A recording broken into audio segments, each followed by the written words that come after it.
Dusty in Patches, a desert struggle. Dusty's awakening was spurred not merely by hunger, but by a deeper, hollow ache reflecting the desert's immensity. Patches' usual morning serenade of contented chomps was absent.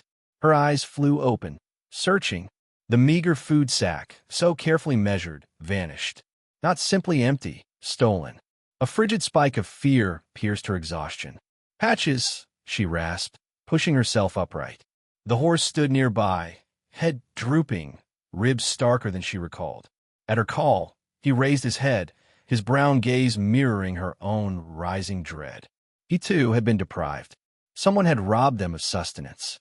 Ignoring her leg's familiar protest, she stood. The nascent sun already felt like a physical burden. She meticulously surveyed the parched earth around their camp. No sign. Their pilferer was either skilled or intimately familiar with the land, leaving no telltale marks. "Blast it all," she swore, her voice gravelly. She raked her fingers through her matted hair, grit clinging stubbornly. Despair wouldn't nourish them. She needed clarity. Water trumped all else. Food could be found, but without water. "Come on, fella," she murmured, stroking Patch's soft muzzle. "Let's try that dry wash again. Maybe a hidden spring." The creek bed mocked them with its aridity, a wide, serpentine gash in the landscape, baked to the color of old bone. Yesterday, scant muddy patches had offered a pathetic trickle, just enough to moisten a rag and relieve their scorched throats. Today, even those vestiges were gone. The sun intensified, reflecting viciously off the cracked clay, baking her lungs with each breath. She hobbled along its course, eyes darting, craving any promise of wetness. Patches trailed close, his gait lacking its normal spring. A memory surfaced, another bone-dry riverbed. Different desert, different past, but the same oppressive sun, the same gritty air, the same agonizing thirst. 16 she'd been, astride a buckskin mare named Belle. Young, reckless, convinced of her invincibility. With her father, she'd been driving a small herd to market, a week's journey from anywhere habitable. Then came the flash flood, sudden, violent, inescapable, tearing through the narrow canyon. Belle had bolted, throwing Dusty against unforgiving rock. She remembered the brutal pain in her leg, the sickening crack of bone. Her father dragged her to safety, but Belle vanished in the torrent. The injury proved devastating. The nearest doctor lay days away. By the time they reached him, the damage was irreversible. Her bones mended poorly, leaving a permanent limp and a persistent throb that flared with every stride. Rodeo dreams drowned in the flood. Her father, a man of few words, had simply said, "Life throws curveballs, Dusty. It's how you play 'em that counts." He'd passed a year later, bequeathing her a small ranch and a crushing debt. She lost it all, slowly, agonizingly, piece by piece. Drought, misfortune, and her failing leg conspired against her. She'd auctioned the last of the cattle, settling as much of the debt as possible, and departed. She couldn't stomach watching its final demise. Dusty shook off the reverie, dragging herself back to the brutal present. Reminiscing wouldn't conjure moisture. She pressed onward, her gaze fixed on the distant horizon, yearning for any auspicious sign. She noticed a copse of wiry mesquite trees in the distance. Mesquite hinted at water, however deep. A gamble, but their sole remaining play. "Come on, Patches," she encouraged, her voice rough. "Just a bit further."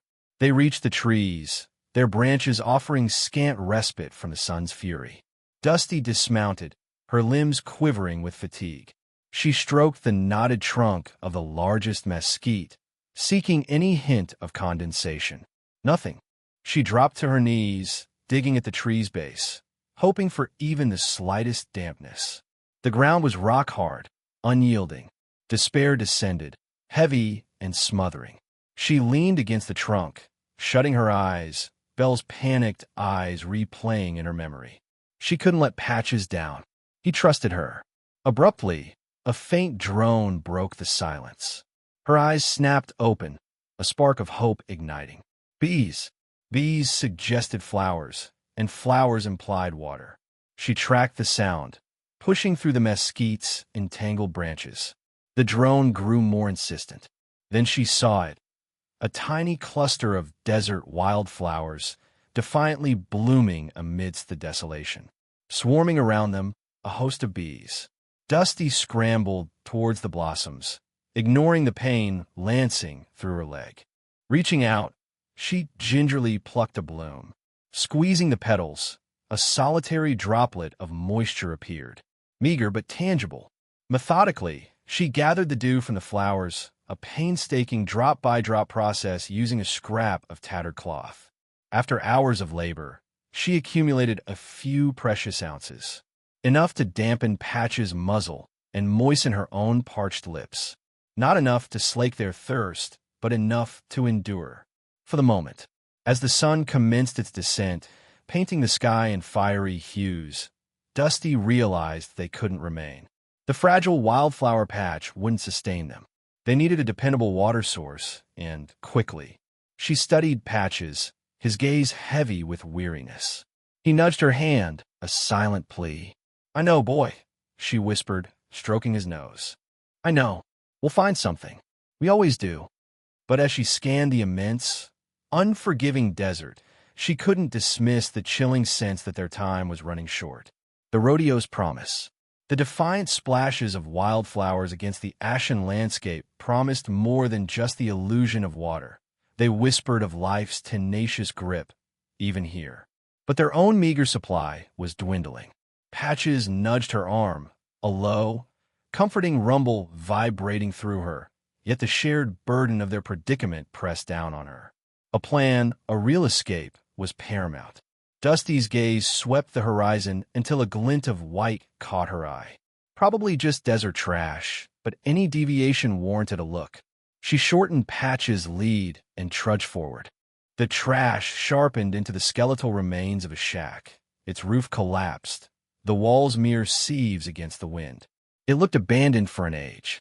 Warily, Dusty approached, Patch's hooves whispering across the cracked earth. Affixed to a relatively intact section of wall, half swallowed by the creeping sands, was a poster. The relentless sun had bleached the colors to pastels, but the words "Dust Devil Rodeo" still leaped out. Beneath, a bronco bucked eternally against its paper confines. Dusty's breath hitched. She hadn't seen a rodeo advertisement in years. Not since she banished the thought. The familiar ache of loss, a dull throb behind her ribs. Her attention snagged on the bottom line. Grand prize, $5,000 and a year's supply of feed. $5,000. A down payment on a future, proper care for Patches. A genuine chance to break free from this relentless grind. And the feed, a reprieve from the constant search, the gnawing worry. Her mind spun. A rodeo. It hadn't even entered her calculations. Not since the accident. Her leg pulsed, a phantom echo of shattered ambition. But $5,000. She conjured the image, Patches, robust and content, grazing on verdant pasture. A snug cabin, fronted by a creaking swing and a roof that held against the elements. A full larder and the space to breathe, free from the constant anxiety of mere survival. The vision seared itself into her mind. A fool's errand, maybe. A cripple's delusion. Yet what choice did she truly possess? She looked to Patches, his dark eyes mirroring her own desperation. He deserved more than this arid existence. They both did. The rodeo represented a long shot, a desperate throw of the dice. But it was the sole opportunity she could see. She carefully detached the poster, the brittle paper threatening to disintegrate in her hands. As she pulled it free, she noticed the date. Next week. Time was a luxury they didn't have. "All right, partner," she rasped, her voice unused to speaking. "Looks like we're headed to a rodeo." Patches snorted softly, as if understanding the weight of the moment. Dusty stroked his neck, feeling the rough texture of his coat. "It's going to be brutal," she confessed. "But we're tougher." She would have to compensate, adapt her technique to accommodate the weakness in her leg. Trust in Patch's instincts and responsiveness would be essential. It was reckless, perhaps suicidal. The alternative, A slow, withering demise in this desolate wasteland was simply not an option. She folded the poster gingerly and tucked it into her saddlebag. The paper crackled, a fragile promise, a flickering candle in the vast darkness. The sun dipped towards the horizon, painting the sky in fiery hues. They needed to find cover, preserve their strength. She knew the road ahead would be unforgiving. The competition would be fierce, and her odds were stacked against her. But as she guided Patches towards the fading light, a spark, long dormant, flickered within her. More than mere hope, it was a fierce determination, a stubborn refusal to yield, a deep-seated belief that even against all odds, she could still ride. She could still triumph. Facing the crowd, the air vibrated with a frenetic energy that made Patches skittish. Dusty tightened her grip on the reins, murmuring reassurances. The rodeo grounds were a chaotic symphony of dust, shouts, and the clang of metal against metal. Trailers and trucks, some gleaming chrome, others rusted relics, were crammed haphazardly together. The smell of grilled meat mingled with the pungent odor of manure, creating a uniquely Western aroma. Dusty guided Patches through the throng, her eyes scanning the faces, hardened cowboys with sun-weathered skin, brightly dressed cowgirls with meticulously curled hair, and wide-eyed children clutching cotton candy. She felt a knot of anxiety tighten in her stomach. This was it. A chorus of laughter erupted as they passed a group of cowboys leaning against a battered pickup. Dusty ignored them, focusing on finding a quiet corner to settle Patches. But the words, laced with cruel amusement, drifted on the wind. Look at that limp. Think she's going to ride a horse, or just fall off it? Another voice, thick with sarcasm, chimed in. Maybe she's entering the three-legged race. Dusty's hand clenched into a fist, her knuckles white against the worn leather of the reins. She forced herself to breathe, remembering Pa's words. Don't give them the satisfaction, Dusty. Let your actions speak louder than their words. Patches, sensing her distress, shifted nervously, his ears twitching. She patted his neck, a silent apology. This wasn't fair to him either. Finally, she found a relatively secluded spot near the far fence, partially shielded from the main arena by a large water trough. She dismounted gingerly, the familiar ache in her leg a sharp reminder of the accident. Patches nuzzled her shoulder, his warm breath a comfort. As she began to unpack their meager belongings, a figure ambled towards them. Hank Miller, his face etched with skepticism, stopped a few feet away, his thumbs hooked in his belt loops. He surveyed Dusty and Patches with a critical eye, his gaze lingering on her leg. "You Dusty Rivers?" he asked, his voice gruff. "That's right," she replied, meeting his gaze squarely. "Heard you were coming. Didn't expect this." He gestured vaguely toward her leg. Dusty bristled. "What's that supposed to mean?" Hank shrugged. "Means you're going to have a hard time. This ain't exactly a charity rodeo." "I didn't ask for charity," Dusty retorted, her voice hardening. "I'm here to compete." Hank snorted, a sound that held more pity than amusement. "Suit yourself. Just don't expect any handouts when you end up in the dirt." He turned to leave, then paused, glancing back over his shoulder. "Sign-up sheets over by the announcer's booth. And the competition starts at noon." Dusty watched him go, her jaw tight. She knew he was right. It was going to be hard. Harder than she could even imagine. But she wasn't about to back down. Not now. Not when they were so close. She focused on Patches, grooming him with slow, deliberate strokes. His coat, usually dull with dust, began to gleam under her care. She braided his mane, her fingers working with practiced ease. As she worked, she could feel the doubt and anger slowly receding, replaced by a familiar sense of purpose. The announcer's voice boomed across the grounds, calling for the first event. Dusty ignored it, lost in the rhythm of her task. She ran a hand down Patches's velvety nose, whispering words of encouragement. When she finally looked up, the arena was packed. The stands were a sea of faces, all eyes focused on the gate where the first rider was preparing to enter. Dusty felt a wave of nausea wash over her. It was time. She tightened the cinch on Patches' saddle, her hands trembling slightly.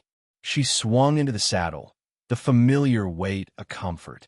As she guided Patches towards the arena entrance, she could feel the stares, the whispers, the judgment. But this time, she didn't let it get to her.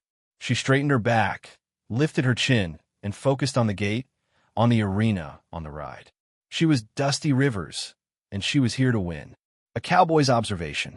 Dust devils danced as Rex Callahan's ruby-red convertible purred at the VIP entrance.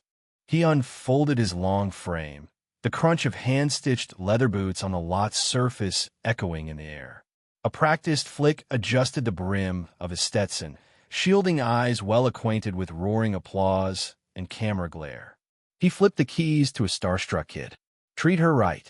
Though his walk held the ingrained role of a lifetime on horseback, the saddle lately felt more like a constraint than a comfort. The rodeo assaulted the senses, the buttery scent of popcorn battling the sharp reek of manure, with a candy sweetness woven through it all, a blend he usually craved. Not today. It all tasted like ash. He settled into his prime spot in the shaded box. Below, the announcer's voice, amplified to a thunder, heralded the barrel racing's next hopeful. Rex's gaze swept the pen, pausing on horses that were far from blue ribbon material. The paltry prize wouldn't cover transport to the next event, much less its entry fee. Then he noticed her, a young woman, favoring one leg, guided a dappled mare into the arena. Patches was no showstopper, just a sturdy, kind-eyed animal. But the rider, her jaw possessed a defiant angle, her eyes a spark that belied her obvious disadvantage. A nearby voice, laced with contempt, cut through the air. Look at that gimpy thing. What's she even doing here? Rex's hackles rose. He knew that sneer, the easy dismissal of those untouched by adversity. He watched her mount, the effort visible, a shade slower than it should be.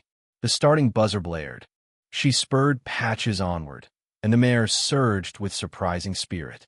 But that limp hampered her. She leaned into the first barrel, balance faltering. Patches stumbled, a near disaster. Her recovery was swift, but those crucial fractions of seconds vanished. The crowd hummed, a mix of pity and scorn. As she exited the arena, head erect, Rex caught a flicker in her gaze, a swift shadow of disappointment swiftly overtaken by fierce pride. He knew that look too, the mark of someone refusing to be sidelined by misfortune. He leaned back, the supple leather offering little solace against the stirring disquiet within. Championship buckles gathered tarnish in a mansion that echoed like a tomb. What was the point of it all? The cheers receded into a dull murmur. He glanced at his oversized belt buckle, a glittering advertisement of his accomplishments. It felt like dead weight dragging him down. He recalled the woman's face, etched with resolve despite her struggle. She possessed something he lacked, a purpose. He observed her lead Patches away, her gait more pronounced now. The setting sun painted the arena dust in hues of heroism and vulnerability. He wanted to know her story, the tribulations she'd conquered, the aspirations she still dared to hold. An unexpected impulse seized him, to aid her, to offer anything that might ease her journey. But he hesitated. He was Rex Callahan, rodeo royalty. What would they say if he, a legend, took interest in a struggling unknown? He imagined the headlines, the whispers, accusations of grandstanding. He squeezed his eyes shut, her determined face an indelible imprint. He opened them, his resolve forged. Damn them all. He was done playing the role they'd written for him, done with the hollowness consuming him. He rose abruptly, startling the man next to him. I have to leave, he said, his tone clipped.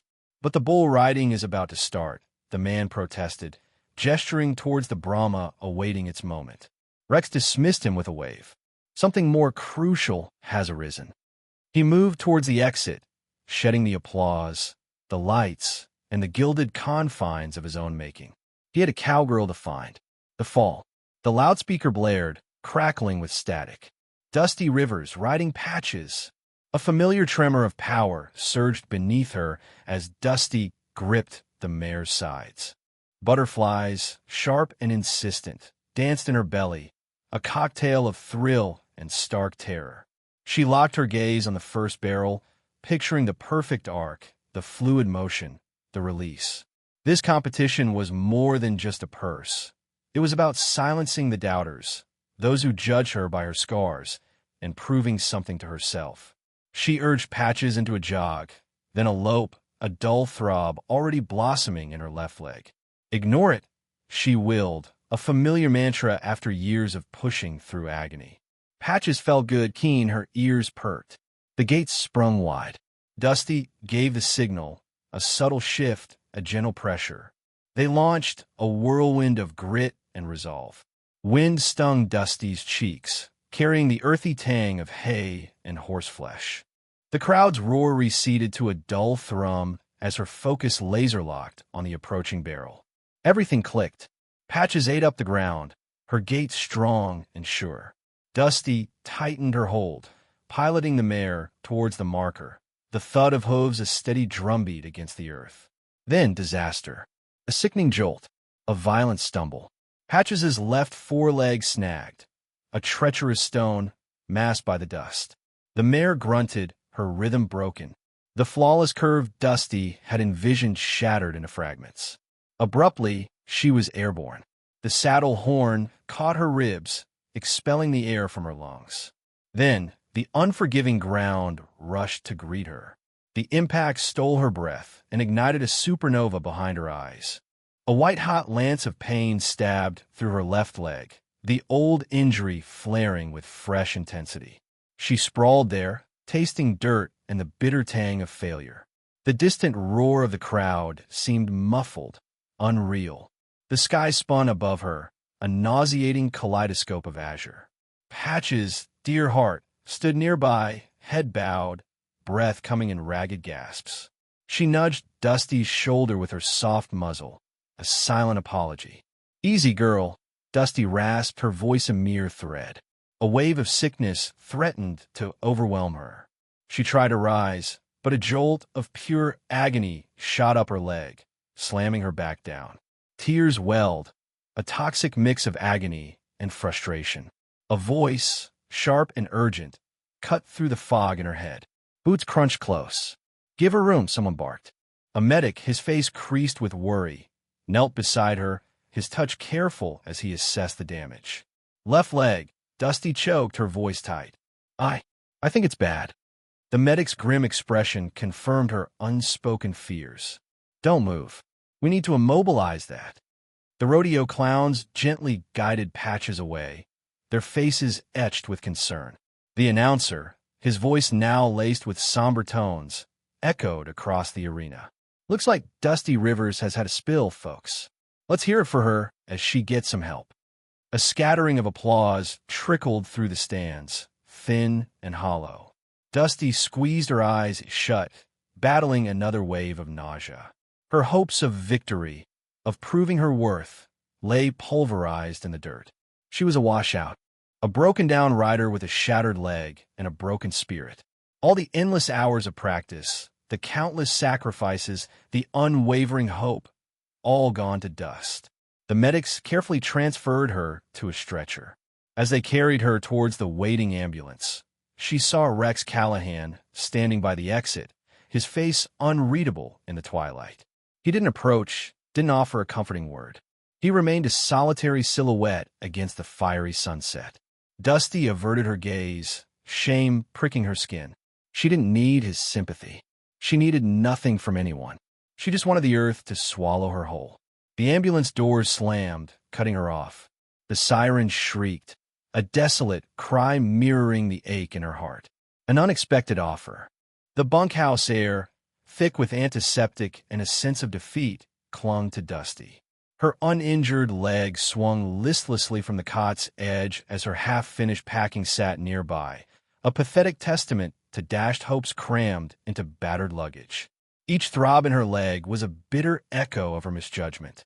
Sunlight sliced through the grimy window, illuminating swirling particles, each a miniature, glittering reminder of shattered aspirations. A boot scuff from outside tightened her muscles. Probably Henderson, with another lecture on convalescence and compliance. She craved solitude, wishing to evade sympathetic platitudes and scrutinizing stares. Instead, Rex Callahan eclipsed the doorway, his shadow a heavy pall. Something about him felt different, the usual swagger supplanted by an unsettling vulnerability. He was silent, regarding her with an uncharacteristic reserve replacing his usual piercing appraisal. "What is it, Rex?" she rasped. He entered, the floorboards groaning beneath his weight. "Just checking on you." "Wonderful," she retorted, dripping with sarcasm. "Couldn't be better." He disregarded the jab. "I witnessed the accident." "Then you saw me screw up?" She bit back, turning away. "No," he countered, his tone surprisingly gentle. "I saw you give everything you had." A snort escaped her. "And it wasn't enough, was it?" He hesitated before extracting a wad of bills. "Dusty, it's not a fortune, but it'll help you get back on your feet." He held the offering out. "And you can stay, as long as you need." Dusty's heart constricted at the sight of the money. More than the cash, it was the implied pity, the tacit belief that she was incapable of self-sufficiency. A surge of fierce, stinging pride welled up. "I don't need your handouts," she managed, her voice shaky. "I'll pull through." "It's not a handout," he insisted. "It's an investment in your abilities." "My abilities that landed me face first in the dirt with a broken leg?" She indicated the plaster cast. "No thanks. I'll figure it out." She pivoted away, resuming her clumsy efforts to pack. Rex lingered a moment, his expression veiled before his hand, still holding the money, lowered. He departed, leaving behind a silence more oppressive than any words. Later, Rex found himself at Martha Olson's Emporium. The mingled sense of roasting coffee and aged timber, usually a balm to his frayed nerves, offered meager solace today. Martha, her silver hair coiled in a severe bun, stood behind the counter, her gaze shrewd and observant. She watched him peruse the shelves, a silent inquiry in her eyes. "Searching for anything in particular, Rex?" she inquired, her voice a gravelly kindness. He shrugged, picked up, then abandoned a can of beans. "Just killing time, Martha." She leaned against the counter, arms folded. "Killing time, or avoiding something." He sighed. "Dusty Rivers. You know her?" Martha's expression softened. "Indeed. A tough one. She's weathered storms." "What kind of storms?" Rex asked, feigning nonchalance. Martha hesitated, then apparently made up her mind. "Orphaned young. Raised by her grandparents. Lost the family ranch to drought some years back. She's been scrambling ever since, chasing rodeos." Rex absorbed this, the weight settling heavily within him. He had recognized the grit, the internal fire, but hadn't fathomed the extent of her battle. "She had a bad accident a few years back," Martha continued quietly. "Leg shattered. Doctors said she was finished riding. She wouldn't listen. Worked relentlessly to get back on that saddle." Rex recalled Dusty's riding style, the burning focus, the way she and Patches had pushed to the limit. He understood now. It wasn't solely about triumph. It was about proving herself, defying expectations. "She possesses a strong sense of independence," Martha stated, meeting his gaze. "Perhaps too much. But she's a good soul. She simply requires someone to have confidence in her." Rex nodded slowly, her words resonating. He now understood her rejection of his offer. The money wasn't the core issue. It was the principle involved. It was about refusing to be labeled a charity case, someone requiring rescue. He exited the store, the declining sun casting elongated shadows across the unpaved road. He realized he couldn't simply provide a solution. He needed to find a method to assist her without compromising her dignity, without stifling the inner flame. The challenge was significant, yet for the first time in ages, Rex detected a spark igniting within himself. Not the adrenaline rush of competition, but something deeper, something far more substantial. Sacrifice and partnership. The auctioneer's voice, amplified and distorted by the loudspeaker, seemed to mock Rex's past. Going once, going twice gone, to the gentleman in the Stetson. Another piece of his life, Another trophy of manufactured glory vanished into the grasping hands of eager bidders. His championship belt, gleaming under the harsh morning sun, was next. He watched as a younger cowboy, eyes wide with aspiration, held it aloft, imagining himself Rex Callahan for a fleeting moment. Rex felt a pang, not of regret, but of liberation. The weight of expectation, the burden of the legend, was finally being lifted. He'd started with the ranch, a sprawling expanse of manicured lawns and show stables that had always felt more like a gilded cage than a home. The horses, prize-winning quarter horses with bloodlines tracing back to rodeo royalty, followed. Each item sold was a step further away from the man he'd been told to be and a step closer to the man he wanted to become. By late afternoon, the dust had settled, both literally and figuratively. The auctioneer tallied the final figures, a number that surprised even Rex. Enough. More than enough. He traded his pickup for a more reliable, if less glamorous, vehicle. A sturdy, well-maintained SUV. Comfort and practicality outweighed ego now. He packed a duffel bag with essentials, a map spread out on the passenger seat, and a renewed sense of purpose thrumming in his veins. Finding Dusty wasn't easy. He followed the rodeo circuit, asking around, showing her picture. Most people remembered the girl with the crooked leg and the determined spirit, but no one knew where she'd gone after the fall. Days bled into weeks, the vast Texas landscape blurring into a monotonous green and brown. He slept in the SUV, ate gas station food, and chased whispers on the wind. Finally, a lead. A truck stop waitress in Amarillo, her eyes crinkling at the corners as she recalled a feisty little thing with a sway-backed horse. Headed west, I reckon. Said she was going to try her luck in New Mexico. He found her just outside of Tucumcari. The SUV crested a small rise, and there she was. Patches grazed peacefully in a scraggly patch of grass beside the highway. Dusty sat on an overturned bucket, mending a tear in the saddle blanket. The same defiant set to her shoulders he remembered. He pulled over, the gravel crunching under the tires. Dusty looked up, her eyes widening in surprise, then narrowing with suspicion. "What do you want, Callahan?" Her voice was rough, guarded. He got out of the SUV, keeping his distance. "Dusty, I know you don't want my charity." "Damn right I don't." She spat on the ground. "It's not charity." He took a deep breath, the dry desert air filling his lungs. "It's a partnership." She scoffed. "A partnership? With you? What are you talking about?" He gestured to the SUV. "I sold everything, Dusty. The ranch, the horses, the belt, everything." Her eyes flickered with disbelief. "You what?" I realized I was living a lie, chasing a ghost. And then you came along, and you showed me what real grit looks like." He paused, choosing his words carefully. "I've got some money now, enough to get you back on your feet. But I don't want to just hand it over. I want to invest in you." He walked closer, his gaze meeting hers. "I know you're a damn good barrel racer, Dusty. The best I have ever seen, bum leg or not. You just need a little help. A better horse, a decent rig, someone to handle the logistics. Someone to believe in you." He extended his hand, palm up. "Let me be that someone. We can do this together. We find the right horse. We fix the rig. We enter races. And we split the winnings. 50-50. A true partnership." Dusty stared at his hand, then back at his face, her expression unreadable.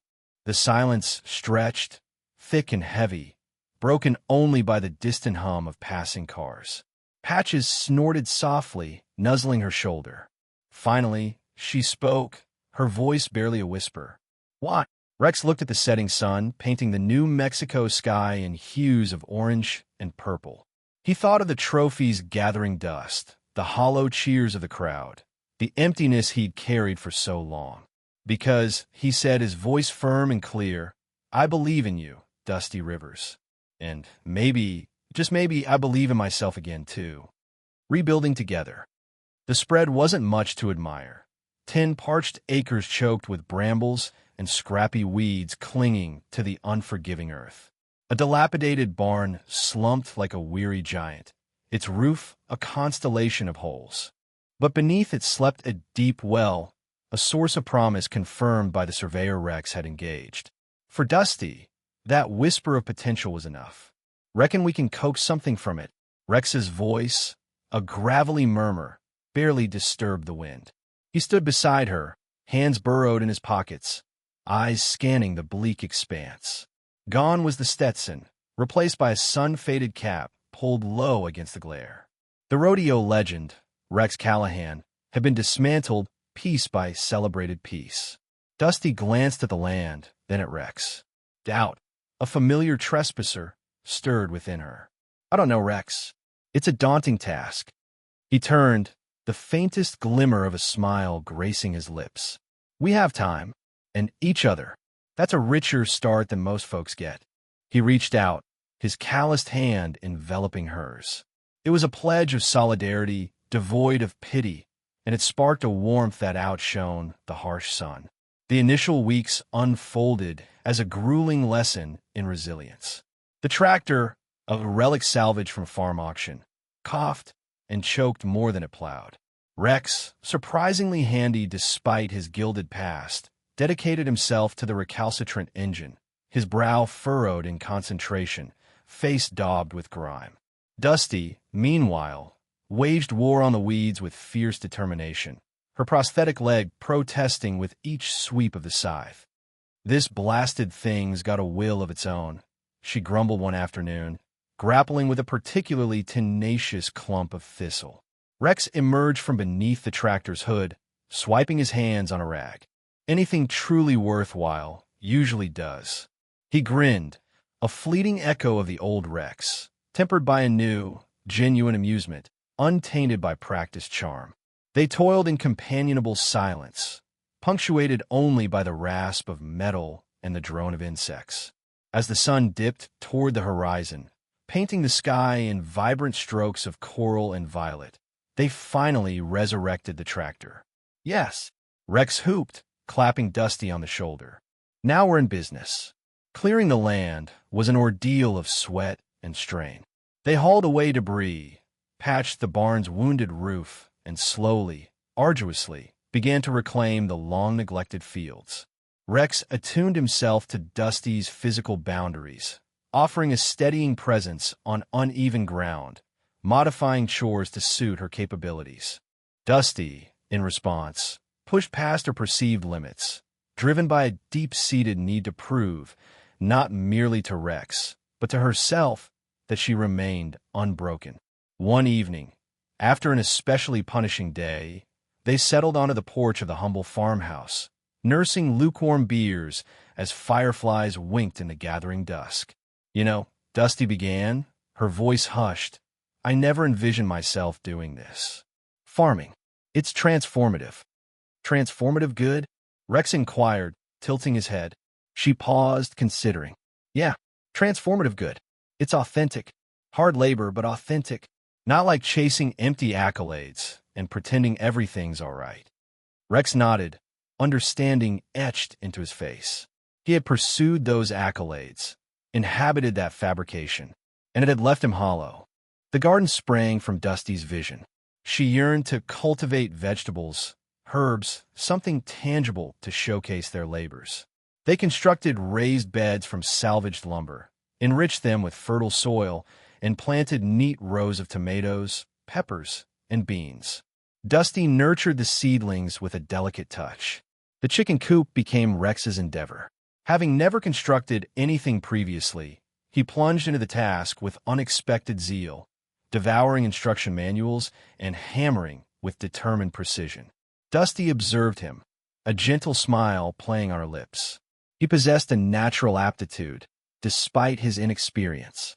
As they secured the final boards one day, Dusty remarked, "You know, you're pretty good at this." Rex straightened, wiping perspiration from his forehead. "Yeah, well, I had a first-rate instructor." He winked, and Dusty laughed, a clear, unfettered sound that resonated in the air. They were reconstructing more than just a farm. They were rebuilding their lives, piece by piece, seed by seed, discovering solace and fortitude in each other's presence.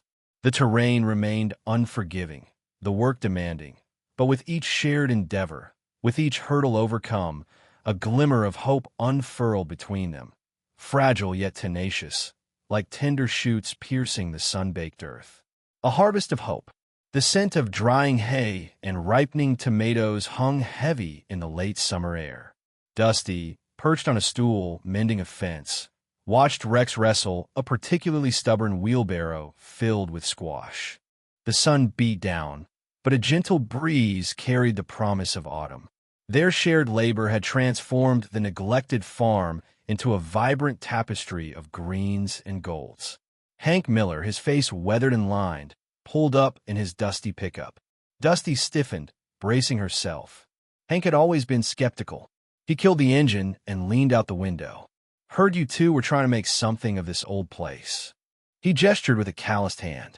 "Got some spare lumber out back. Barn roof in I replaced last year. Ain't pretty, but it's solid.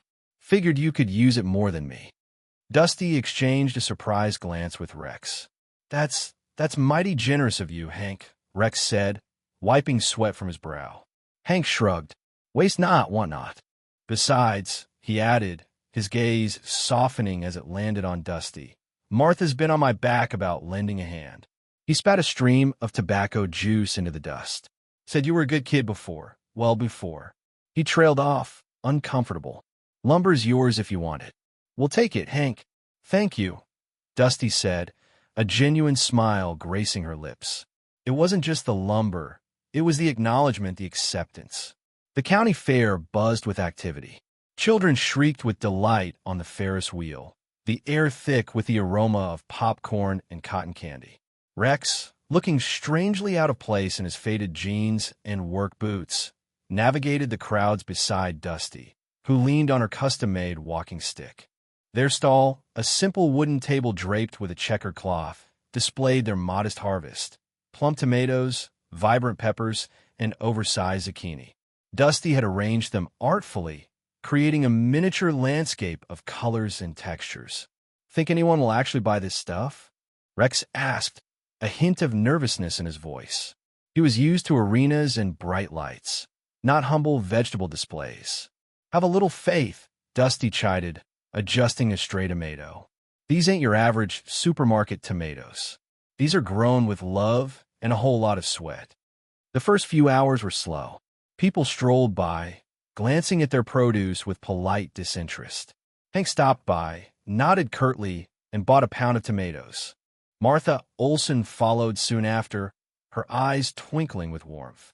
"Dusty, dear, these are the finest-looking vegetables I've seen all year," she declared, filling a basket with peppers and zucchini. "Remind me of your grandmother's garden. She had the greenest thumb in the county." As the afternoon wore on, business picked up. Word spread about the quality of their produce, and soon, a small crowd gathered around their stall. Dusty, her initial apprehension replaced by a quiet confidence, charmed customers with her knowledge of each vegetable, sharing recipes and gardening tips. Rex, initially awkward, found himself enjoying the interaction, his easy smile disarming even the most skeptical shoppers. Later, as the sun began to dip below the horizon, casting long shadows across the fairgrounds, the awards were announced.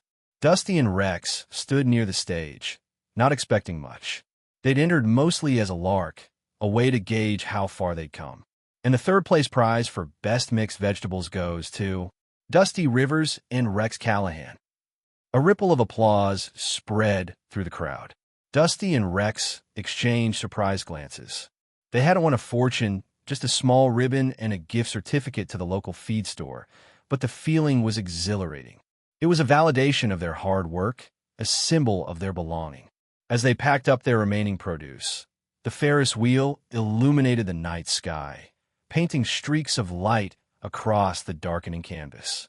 Rex turned to Dusty, his eyes reflecting the colorful lights.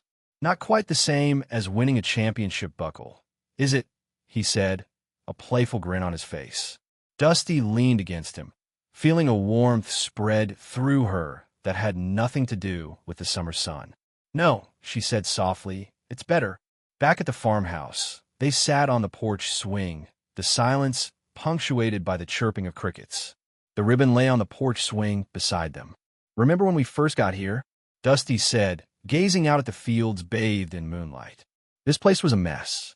I didn't think we could do it. Me neither, Rex admitted. I was just trying to, I don't know, outrun something. And now, Dusty prompted gently. Rex took her hand, his calloused fingers interlacing with hers. Now, he said, I think we found something worth running towards. He paused, then added, I never thought I'd find this kind of happiness. Not after. Dusty squeezed his hand. Me neither, she whispered. But maybe that's the thing about hope. It grows in the most unexpected places, like a wildflower pushing through the cracks in the pavement. She looked out at the fields, at the life they had cultivated together. A harvest of hope, she murmured, a sense of profound contentment settling over her. That's what we've got, Rex. A harvest of hope.